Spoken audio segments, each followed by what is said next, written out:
Welcome back to Your Average Witch, where we talk about witch life, witch stories, and sometimes a little witchcraft on the full and new moon every month. In this episode, I talked to DaNae Sweet of the Witchy Woman Podcast. DaNae tells us about childhood orbs, using crystals as perimeter control, and tells us the story of how she got her latest horse. Now let's get to the stories. Hi, DaNae. Welcome to the show. Hello. I'm so excited to have you finally. I am too. I'm stoked. Would you please introduce yourself and let everybody know where they can find you and what you do, and throw out your socials. Okay, cool beans. So my name is DaNae Sweet. I am the host of Witchy Woman Podcast. I'm a witch, a psychic medium, all that jazz. You can find me at witchywomanpodcast.com. On socials, usually it's just at Witchy Woman Podcast, but on TikTok, it's at Witchy Woman Pod. So you can find me on Instagram, Facebook, and the TikTok. And Twitter, but on Twitter, it's DaNae_Sweet_. And you have a Patreon. Oh, I have Patreon too, but you can find that if you go to Witchy Woman Podcast, click on Join the Coven, and that's how you find my Patreon. It's Witchy Woman Podcast as well. Recommend. Join her Patreon. Yay! I'm a patron. Do it. It's fun. We have a online coven. That's kind of like what that is. The Patreon is like an online coven, and we do cool stuff in there. And then I started doing like a episode thing where the coven is now part of the episodes. Basically, it's like chaos, but it's super fun. It's a lot of fun. I cannot imagine doing that. I love it. Just based on trying to edit one person. Yes. Oh, I'm like throw caution to the wind, and I'm like, screw it. I like just do it, and I don't edit it. I just let it go. Oh. Like this is us raw. So what you hear is what you like. That is who we are. So yeah. And you do card pulls, and I finally was able to catch you on a live this week. So yes, that's another thing you can get. Yes, we do weekly card pulls from me, and then you're allowed to do card pulls during the week, like the coven members. If you want to practice your divination skills, you can do live card pulls in there if you want to. And then we do like group activities. Sometimes we do like little workshops and how-tos and whatnot in there too. And then we have a Reiki master that does Reiki for certain tiers bi-monthly in there. And then if you're a Citrine like tier, the top tier, then you get monthly 15-minute readings from me, and then a 30-minute every quarter. So I'm a busy bee. Yes, it's a good thing I have like all this excess energy, because that's what it goes to. Now, I know at one point you had a brick and mortar shop, right? I did, yeah. And then you had a podcast. What made you want to do these things? Because that was a witchy shop, right? It was. So I closed that in 2019, and that was the same year that I started the podcast. And I wanted the witchy shop because I felt like there was like witchy people here, but like kind of, like undercover witchy people. And we didn't have a metaphysical shop. We didn't have a place for people to go and feel like, they were a part of something. And that's what that shop gave people. I had people just come in and hang out because they were like, oh my gosh, I can be a weirdo in here and this is awesome. I had some health things happen, and that's why I closed the shop. It was like May 30th, I think was my last day in there in 2019. But I had started the podcast kind of earlier that year for the same reasons, mostly because I was lonely. I was kind of lonely and I felt isolated, and I did have friends there, but most of them were like super young. So I'm an old person. And I didn't, they weren't like my friends. They're more like teach me stuff. And I get that. But I also wanted to like share knowledge. And the most questions I got like from these people that would come into the shop and ask about witchy stuff, they would be like, well, I feel like I can't really be a witch and I can't do this thing because of all these reasons. And usually it was like, I don't have enough time, or, oh, I'm going through a messy divorce, or I don't have enough space in my room or my house, or I have this mental condition. And I would tell them, like, there's no reason, like, we all have, like, messy lives. We're freaking human. I am a hot mess, and I still am a witch. And so I wanted to start a podcast to share both sides, like, my mundane life that is an absolute shit show, and my witchy life. And to show people that we are fallible, we are messy, but we can also still be a witch and be a messy human. And to show people that they're not alone in that. So that's why I started the podcast, and to create community online, because I know, like, we're pretty spread out here. Like, the next, like, quote unquote big town from where I live is 60 miles away. And then, like, the next big one from them is about the same. So we're very, very spread out. It's hard to get, like, local groups to get together because of weather and distance. So I thought, why not create something online, you know, with the podcast that we can connect that way too. And you're in Nebraska? I am. I'm in the middle of nowhere. Yeah. What does it mean to you when you call yourself a witch? So, man, it changes. So at this part in my life, because I think we all evolve and it's going to mean different things in different parts of our lives. But for me now, I think it means that I'm connected to the earth and, like, the cycles. I use plants and other natural materials and their energy to better my life through, like, spells and rituals. And it also means that as a witch, I am always going to stand up for the weirdos. Like, I'm a safe place to express your authentic self, because I'm at a place in my, like, witchy life where I've been the weirdo that was the outcast, and now I'm the weirdo that's the outcast that is fine with that. And so I want to be there for others that, you know, feel alone. I like that. Yeah. I recently had to answer that question for myself. Yeah? So, yeah. Yeah. It was weird. Yeah? So, do you have any daily practices that you will share with us? I know you do something interesting with crystals around your house, which I had not heard of until I heard that you did it. Okay, so daily practices. I'll start with my. Or it doesn't have to be daily, just consistent. Yeah. So daily practices, I do have, like, my coffee ritual. I have a sigil that I have for motivation and creativity, because that's my job. I need motivation and I need creativity to create content. So I have a sigil that I draw in my coffee grounds every day. So that to me is, like, the beginning of my witchy day. I meditate, I light my deity candles, and I refresh their, like, little offering things. And I know that's, like, I am a non-secular witch, so I do include deity honoring in my practice. I always draw, you know, a card or two for myself to see what the day, like, the day's guidance. And that doesn't always have to be tarot. A lot of times I use oracle, because honestly, I will analyze the shit out of tarot cards until they make no sense to me. Then I usually will cleanse the house, like, with either a spray or smoke cleanse, depending on my allergy status at the time. And then I state my intentions for the day. Like, I have a candle that I will, like, state my intentions into, and then I burn it. So, and those are tea lights, because it doesn't take very long for them to burn out, and you can buy, like, 100 of them at the dollar store for, like, $2.99 or whatever. So I will, like, say it into my tea light that thing, and let that burn out. So that's kind of that. So the crystal thing is, are you talking about my gridding? Yeah, maybe the outside warning ones? So the ones I do outside, so I have them buried on my property. Are those the ones you're talking about? Mm-hmm. Okay, so on the four corners of our property lines, I have crystals that are, and some other things buried, to create a ward. So I have essentially gridded the property lines, and then I did grid the inside of my house as, like, a double layer. And I did a ritual to use as a barrier.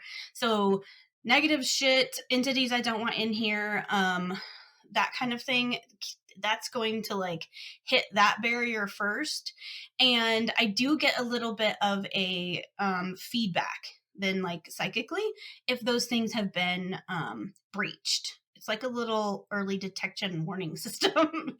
And then I will like feel that and I will know then. And then I have the ones inside the house, and that's like my second line of defense because I'm paranoid bitch. I mean, me too.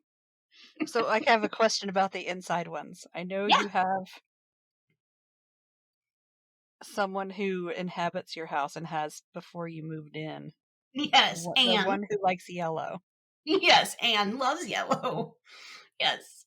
How She is it like you? Do you have it set like for when you have like the thing in your house where your dog won't set it off, or does she uh-huh. set it off? No, she won't. She has free reign of the house. She's extremely kind Polish woman. She just really likes yellow. She is very respectful. She does not come in my witch cave because she absolutely hates it because it's full of witchy stuff and it's painted black.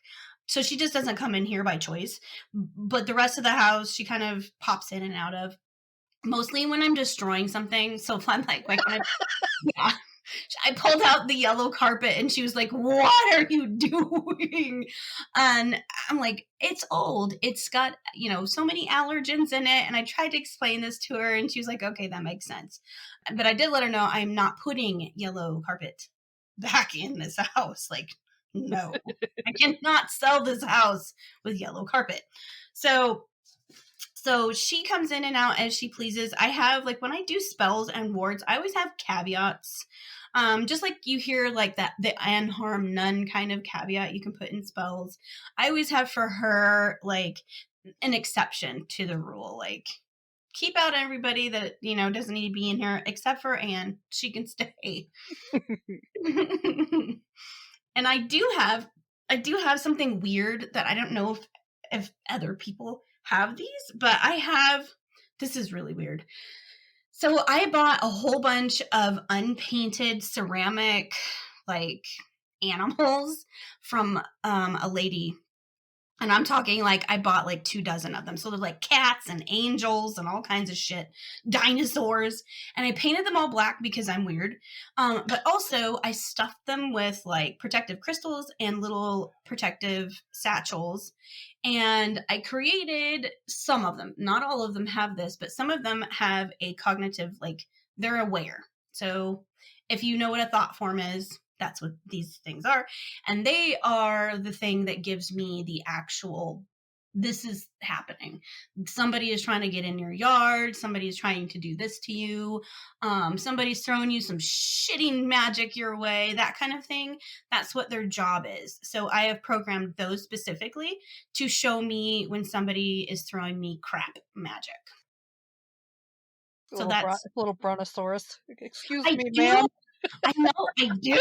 I have, like, and it's funny because I wanted to scare off the neighborhood children because I am evil and I cannot stand kids, like, yelling around my house. So I painted them all with little glow-in-the-dark yellow eyes and then, like, put them under my trees and stuff. So it does look pretty creepy at night. So, yeah, I'm the weirdo in town. But they do have a purpose. So, yeah. Be careful with thought forms. Look that shit up and how to deprogram them if you're going to do a thought form. That's important. Do you have any family history with witchcraft as like family of witches? I don't. Not that I know of.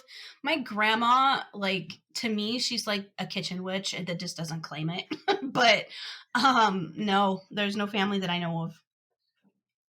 Do you have moments where you can look back at your own life and think, "Oh, that's what that was"? Oh, absolutely. I know that I was a very connected child. Like, when I say I was a weird kid, I mean it. I was really weird. I would see what I called them my dots. So I would go, this is going to sound really weird. I would go into the closet at night and shut the door with the light off. And I would see these bright colored dots, these orbs. And I would talk to them, and to me, they would talk back to me, and I would tell them about my day, and they would like make cute little like swirlies in the air to entertain me. And usually I would go in there because I had had a really bad day at school or with my parents or something, was just not good. So I would go in there to find comfort. And I know now, like, those were my spirit guides. Those were like my ancestors. And that was like me connecting with the spirit world. And, I would try to tell like my sister, I like dragged my sister into a dark closet one time. And I'm like, yeah, I'm like, you gotta see these dots. They're so beautiful. I'm like, come on, come on, come on, come on. And I drug her in there and I shut off the light and she's like, I'm scared. I'm like, no, it's not scary at all. And yeah. And I'm like, do you see them? Look at them. I'm like, they're coming towards your face. And she started screaming and like left. She's like, oh, no. And mind you, she's like 3. She's like 3 and that would make me 6. And she's like running out of the closet like, oh hell no, my sister's insane. She ended up telling my mom, and my mom was like, don't make things up to scare your sister. That's not nice. Stay out of the closet at night. And they would like make this rule that I had to leave the closet light on at night, and then I would just get up and turn it off and do my thing and then turn it back on and go to bed. So yeah, that's one thing that really stands out to me, is connecting to like, the other realm as a really, really young child. What would you say is your biggest motivator in your practice? Biggest motivator.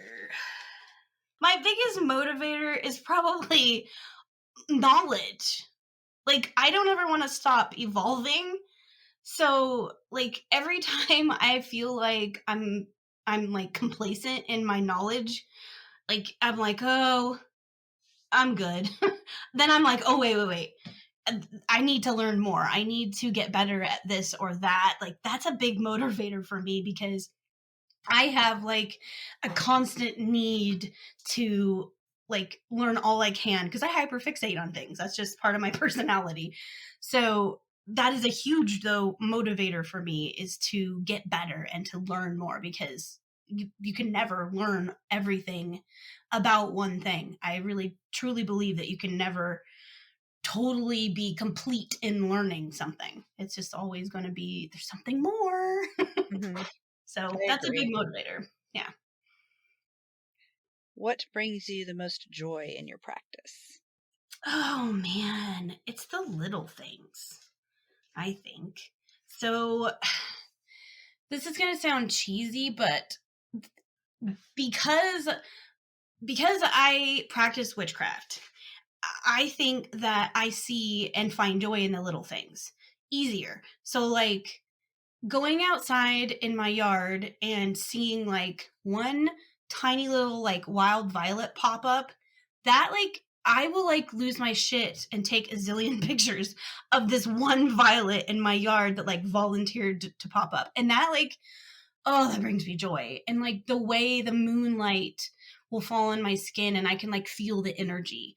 It's made me so aware of all of the things that can bring me joy. I think that in itself is the biggest thing that I find joy from in my practice, is the little things.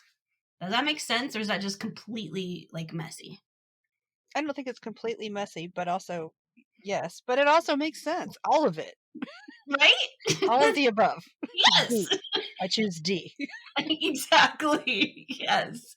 I find joy in my practice, because my practice is nature and my practice is the little things. That makes I know that doesn't like make complete sense, but in my head it totally does. What would you say is your best experience with your practice? The thing you think back and that's your favorite thing to think about?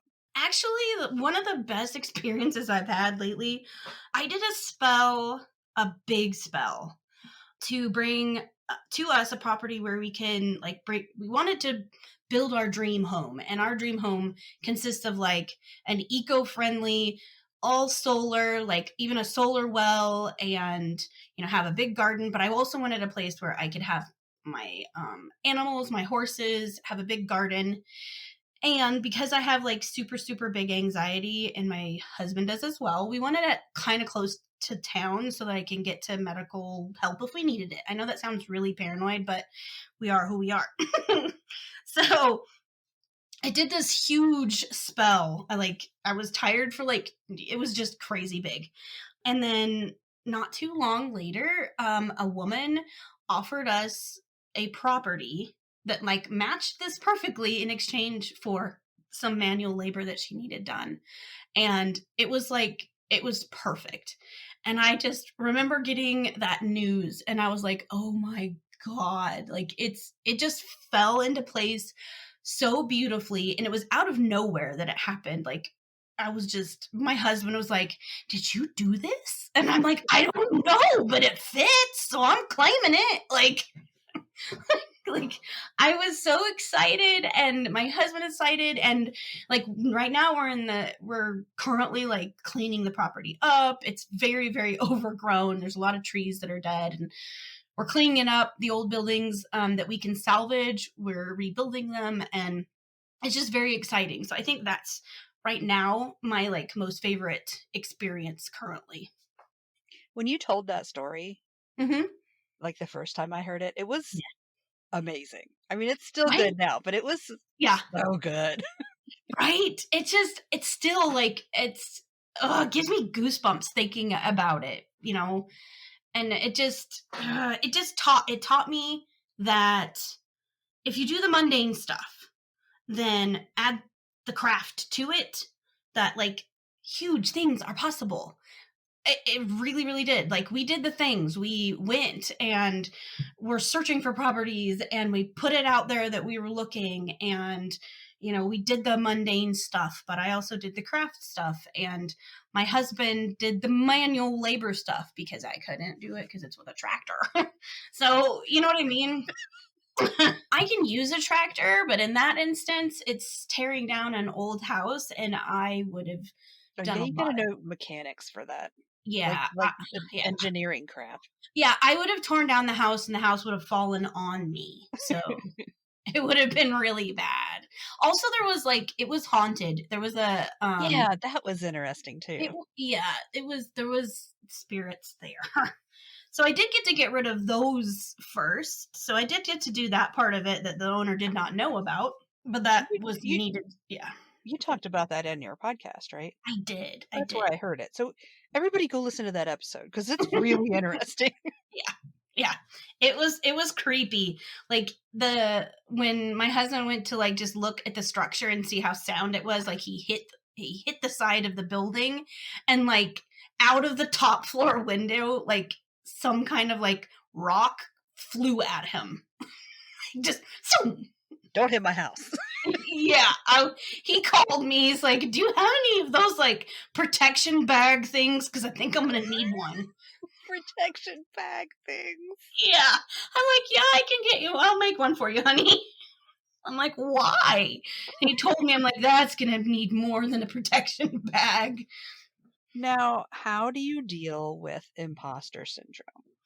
Oh, man. I have it bad. So I'm cheesy and I use mantras. Honestly, they work for me. I know that not everybody, it works for everybody else, but it works for me. I say them in the mirror before, like, or after I brush my teeth. Like, lately, the thought that, like, the intrusive thought about that is that big witchy creators, like, think I'm stupid. Like, most of them don't know I even exist. Like, they're like, DaNae who? What?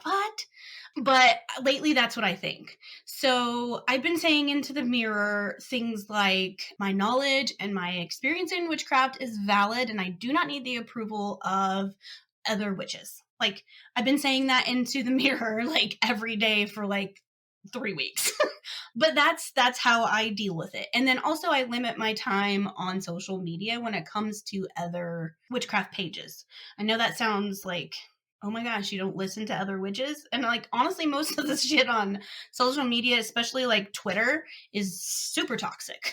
So I try to stay off Twitter pretty much I will now and then tweet something, but a lot of the stuff I see on there is pretty shitty. So limit your social media.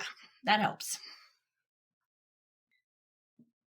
Now, this might be going back to it. What do you feel is your biggest struggle when it comes to your practice? My mental health, actually. It's kind of the same. So, like, I have bipolar disorder, and I also have ADHD, and that tends to affect how I practice. So, if I want to manifest something and I want to do a spell to, like, I don't know, just say I want to bring a spell to, like, break down some manifesting walls, like, or something like that, and I'm going through a depressive stage or cycle, it's not going to work because I am bummed. I'm not going to believe in myself. Like, all the energy that I have is not going to work because it's all bleh. So I can't do those kinds of spells when I'm in my slump. So instead, I will just focus on, the mundane stuff, self-care and whatever, and I'll wait until I am swinging back up to, feeling a little bit better. For me, it's my mental health. And a lot of times social media affects my mental health. If I see a lot of large creators shitting on other people's practices, that will worm its way into my head and it'll kind of screw with my brain. I'm like, oh my God, they're totally talking about me. When they're not, they don't, like I said, they probably don't know I exist. But like in those times when I'm not like mentally strong and I am kind of floundering, it really affects what kind of spells I can do and how much time I spend doing my practice. Because at that point, I'm like, screw it. I don't want to do anything. And it's okay. Sometimes it's okay to just take a damn break and take lots of naps. Is pretty much what I do. Yeah. Okay, so that seems to be how social media affects you, which is a question I had. Yeah. How do you feel you use social media to affect other people? Man, so I think I have to think about using that carefully.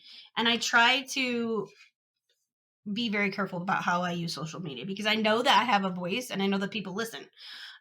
So I focus on empowerment. I try to focus on empowerment of others and advocating because if you've looked at my posts at all, a lot of them are advocating for mental health, Mm-hmm. the destigmatization of, you should be okay with saying, yes, yeah, I have this or that, and that's okay. It shouldn't make you feel.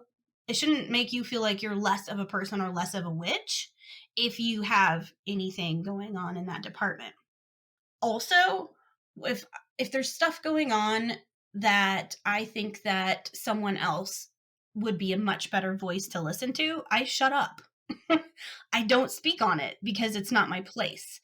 And as much as I want to, because I got opinions about everything, I try to not speak on those things. So, like, say when things about, man, I have to tread lightly. So, things specifically about POC issues, Mm-hmm. those are things that I will share their posts on. I will share their information, but I am not the person I'm not the voice you should be listening to. You should be listening to other POCs about whatever that subject is. So that's how I try to use social media, is to uplift the voices that need to be listened to. And if it's something that I have, I guess, experience in that I can speak on, then I do. And I try really hard not to make anyone else feel small when I do post on social media. I'm sure I failed at some point, but I really do try not to make someone else feel like a piece of shit. Everybody feels it, everything sometimes. Right, exactly. Do you feel like you owe anything to your listeners? Oh my God, yes, I do. I feel like I want to give them the support and the loyalty and all the love that they've given me. There are listeners that have been with the podcast since day one, since January of 2019. It is 2022. So absolutely, I feel like I owe them loyalty and support, and I want to give them good content. And often I feel like I fail at the episodes and the things that I put out. So it always just makes me want to do better. How has witchcraft changed your life? It has, it's empowered me. Like, when I was a teenager, I had a very weird experience as a teen, which I think a lot of people do. And it gave me, yeah, everybody has a weird, like, being a teenager is just weird. Yeah, it is. I don't ever want to do that again. Screw that. But it empowered me. Like, I remember picking up, Silver Raven. You have to, I'm sorry. I don't care if anybody thinks she's problematic. It was 1991 or 3 or something. It's what we had. Yes, it's what we had. It gave me a way to express myself. It empowered me. It gave me a way to, like, know how, like, I knew I was connected to the earth and to the seasons, and it gave me a way to, like, organize those thoughts.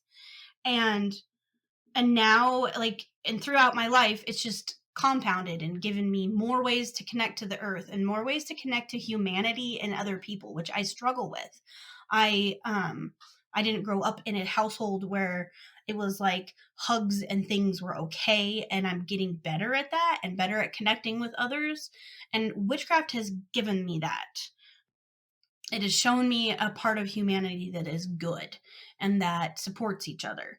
I know there's a lot of bad in the witchcraft community sometimes, but it's also something that has given me good things. What's something you wish was discussed more in the witch community? Oh, doing your own research. I think that I wish that more people would talk about, it's great to get information from other people. That's fine. Information that you can't find in a book, information that you can't find, whatever, super specific stuff. But when somebody is DMing other creators asking for the properties of rosemary, that's not okay. Like What? that. Yes. Like, Google is free. Google is free. And I don't think enough people are talking about the importance, because it's not just a lazy thing. It's hey, this will help your practice. Being able to take on that responsibility and empower yourself to find your own answers is important in order to have that as a part of your practice. So, like, go get that rosemary from the store or the grocery store or the dollar store, whatever it is.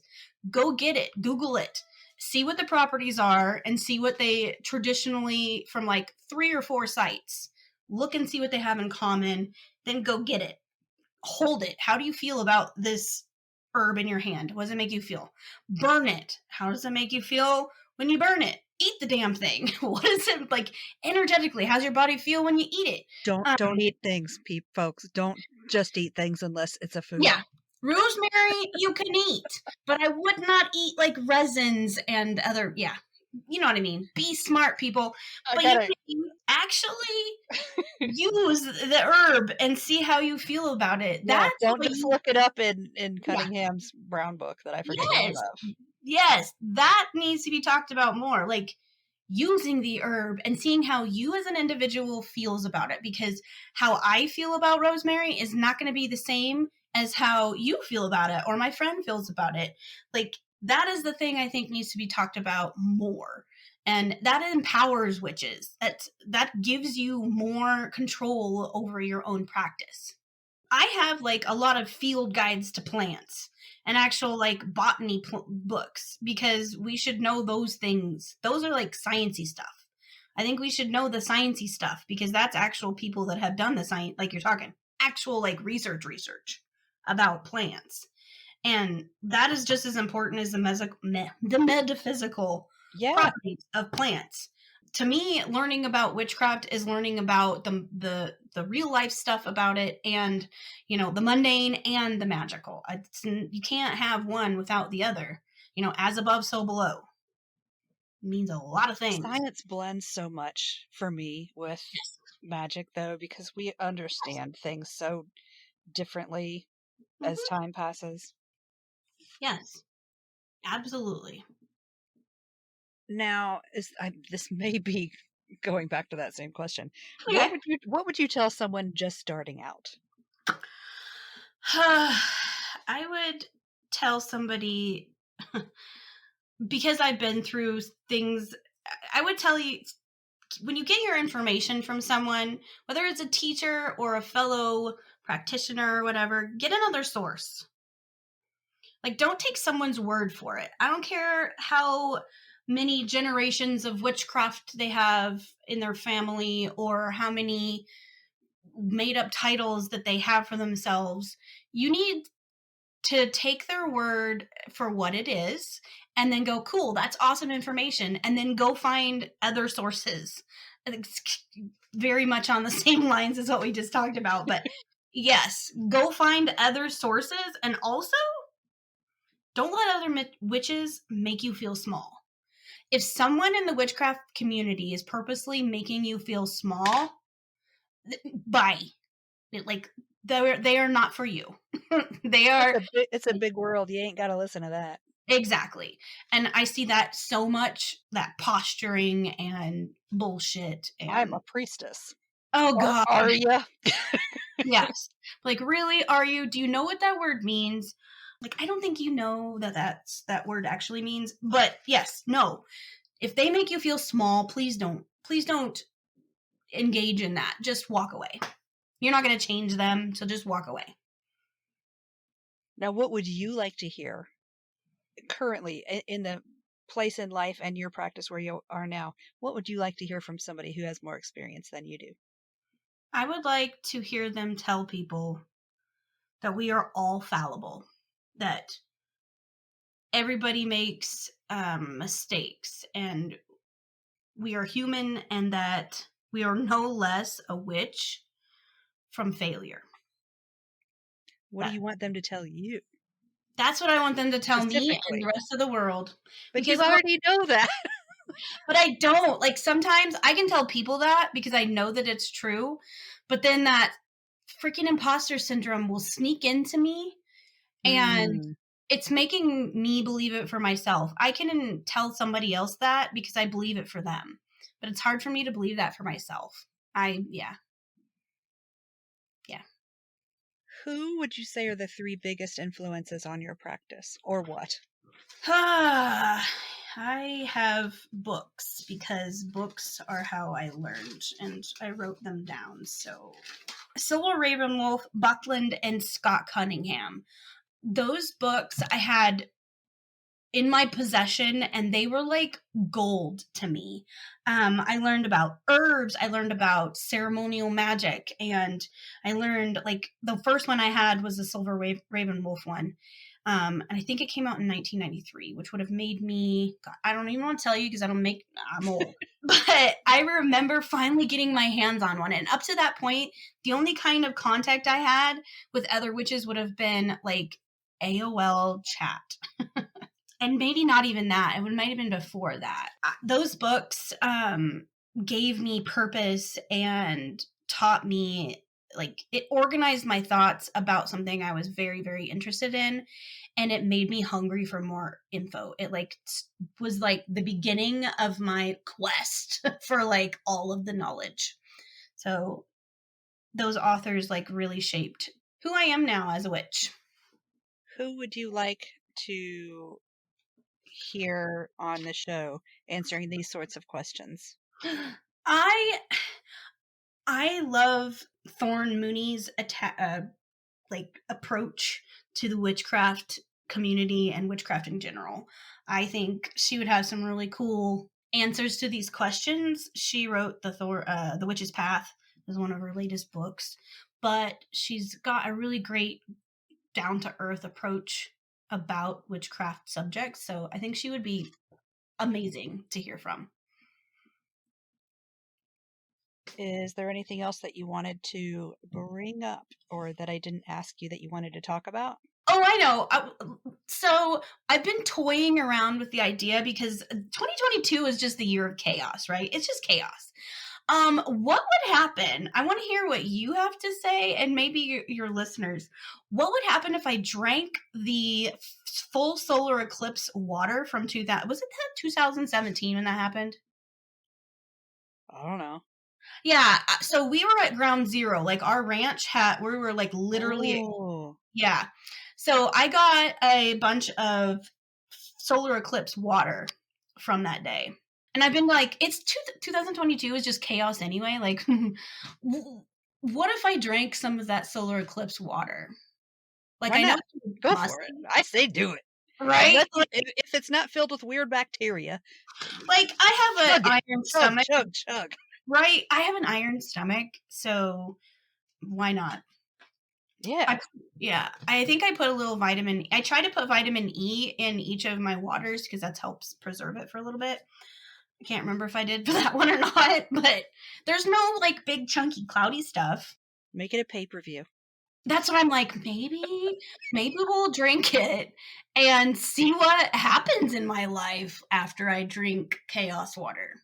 Oh, now I kind of want to do that. I know. Maybe I'll send you a vial. Be like, let's all drink chaos water. Shots. Shots. I'm down. I'm here for it. I think so. If we can all get on Zoom and make it a Zoom live. I think so. I think it would be awesome. We all should drink chaos water together. We all go down together. I'm not responsible for what happens afterwards. The last part. Okay. Two things that are not technically questions. Okay. Number 1. Okay. Please recommend something for the listeners. It does anything at all. Anything? It doesn't have to be witch related. I've recommended a TV show. Gosh, put me on the spot.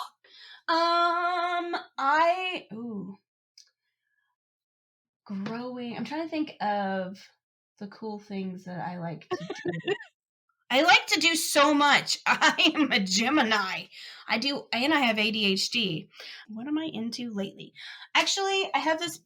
Right now I have a really cool. It's a nerd book though, so I don't know. It's called The Year of Pagan Prayer by Barbara Nolan, and it's got all kinds of pagan prayers and hymns and things from 4,000 years of pagan history.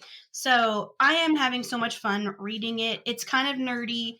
If you like history and you like things from Apollo, and it's very interesting. I have read about half of it so far. Like right now I just flipped to, this is from the Homeric Hymn to Pan, and there's one for Pan, here's one for there's invocations to all these things, to the muses. It's just amazing and I love it. There's 450 plus poems, hymns, prayers, and blessings. Lord. Yes, I love it. It's kind of expensive, but it's awesome. Cool. Yeah. The second thing is, please tell me a story that you love to tell. Okay. A story that I love to tell. I live a strange life. What's your favorite one? The one that makes you laugh the hardest? Oh, God. Oh, my God. There's so many. I know that some of my people may know this one, but... So, as I've said, I have bipolar disorder. And before I was medicated for said disorder, so my thing is, this is funny, I promise. My thing is I have no impulse control when I'm on my high thing, when I'm in my manic phase. So I buy shit.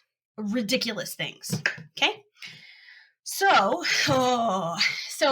I love horses, and I have these horses. They're called fell ponies, and they're like these really thick, black, beautiful, really hairy ponies that I ride. Anyway, I have one of them, and she's awesome. And the one time during one of my manic episodes, I'm sitting on the couch, and I did two things. So I was like, oh my gosh, I saw on Facebook that the breeder of the horse that I have, her mommy had another baby, and it's a filly. It's a girl horse, and so it would be a full sister to the horse I have now. So Brad was sitting on the other side of the couch, and I showed him a picture. I'm like, "Oh my God, look, it's Ivy's sister," and he's like, "Oh my God, she's so cute." My manic brain heard from, "Oh my God, she's so cute. You should probably buy that horse." That's what I heard. Loud and clear.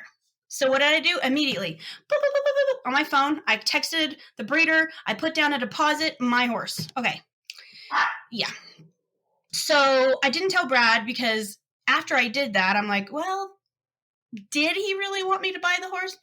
And so I went on my merry way because during a manic episode, everything's good. Everything's happy. Woo, woo, woo. So I went on my merry way. A few days went by and I start to like kind of come down off of this.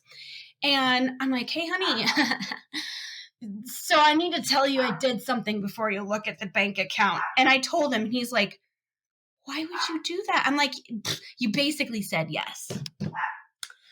And he was like, "What part of that she's really cute did you get? You should buy this horse." And I'm like, "I don't know. I just really felt like I needed to have this horse." And it was from my own money. And he was like, "Okay, whatever. We have this horse." Well, he was kind of a little butthurt because he wanted to like buy this like extra vehicle or something to like restore. And so he was butthurt about it. And so he was like giving me like little jabs, like, like I would buy this, but I can't kind of jabs. So to get back at him, he hates what are they called? Hollyhocks, right? You know what hollyhock is? Some kind of flower. I remember this part of the story, because I saw you post this. Yeah. Oh, God. So he hates hollyhocks with a passion, and I don't know why. They're just a fucking flower. So Holland Bulbs was having a sale where you could buy 150 bulbs of hollyhocks for like $30. So I like revenge bought 150 Plants. So I revenge bought 150 hollyhocks so that he will know that that's why I bought those plants, because he was a jerk about the whole horse thing. He was like, "Why would you do that?" I'm like, "Because you were mean about it." Yeah. So I don't know where I'm going to put 150 hollyhocks, but they will definitely be where he can see them every time he comes in and Every out. window. Oh my God, they're going to be 150. It's a lot. I didn't realize how much 150 was until I started trying to plan out my garden and where I'm going to put flowers this year. I'm like, oh my God. Offer them to the people across the street from your house. Oh, good call. Good call. Like, there's so many. So, yeah. And then he won't be able to say anything. He can't even dig them up because it's in their yard. No, and the thing with hollyhocks is they spread like wildfire and nothing kills them. Like, they come back year after year after year and they just spread. Gorilla plant your entire neighborhood. So 150 hollyhocks will turn into like 300 hollyhocks easy by next year. Yeah. So they're basically revenge flowers, spite flowers. Yeah, we'll call them spite flowers. That's how I roll. Oh, yeah, good times. Well, thanks for coming on the show. Thanks for having me. I appreciate it. And I will see you around on the internet. Absolutely. Bye. Bye. Hey, thanks for listening to this episode of Your Average Witch. You can find us all around the internet on Instagram at Your Average Witch Podcast, Twitter at Average Witch Pod, Facebook at facebook.com/Your Average Witch Podcast, at YourAverageWitch.com, and at your favorite podcast service. Want to help the... Yeah, we'll call them spite flowers. That's how I roll. Oh, yeah, good Good times. Well, thanks for coming on the show. Thanks for having me. I appreciate it. And I will see you around on the internet. Absolutely. Bye.